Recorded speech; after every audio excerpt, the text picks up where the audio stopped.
What's up, guys? JD from Let It Rip here. Quick update.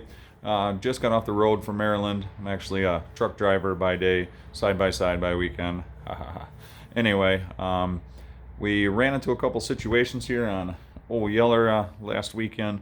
You know, pulling both the side by sides, trailer, truck. We're over 12,000 pounds, and we noticed that transmission temperature she was getting up there. You know, she was 180, 185. There was times she was 190, sometimes over 200 degrees. So, you know, I'm gonna take a couple necessary steps here to, you know, try to keep this transmission a little cooler. Kind of show you what we got going on here. You know, this is what we got for aftermarket. We're gonna be throwing in here. Now, I did luck out, and luckily there was one on this truck when I did purchase it, which is kind of nice. But as you can see, you know, considerable size difference. So I'm hoping that will, you know, kind of help keep this transmission a little, you know, as far as that's concerned, you know, it is what it is type deal. She can go till she blows type deal.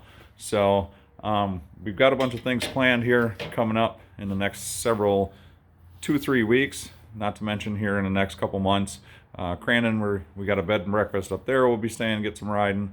We're also going to be going to West Virginia. You know, they got 650-mile trail system out there. Trails are supposed to be awesome. We got our reservations and stuff set up out there. We also got a trip planned to South Dakota at the beginning of July. End of July, we're looking at Idaho Falls, and then possibly Wyoming, you know, at the beginning of August. So pretty excited for everything we got going on here. Other than that here, only other thing we got going on, we got some good old oil changes for good old whips outside, you know, so we'd get that stuff done here. Once that stuff is done, we're going to get up to Burma Trails just down the road here this weekend, get some more footage, and kind of go from there. All right, thanks, guys. Bye.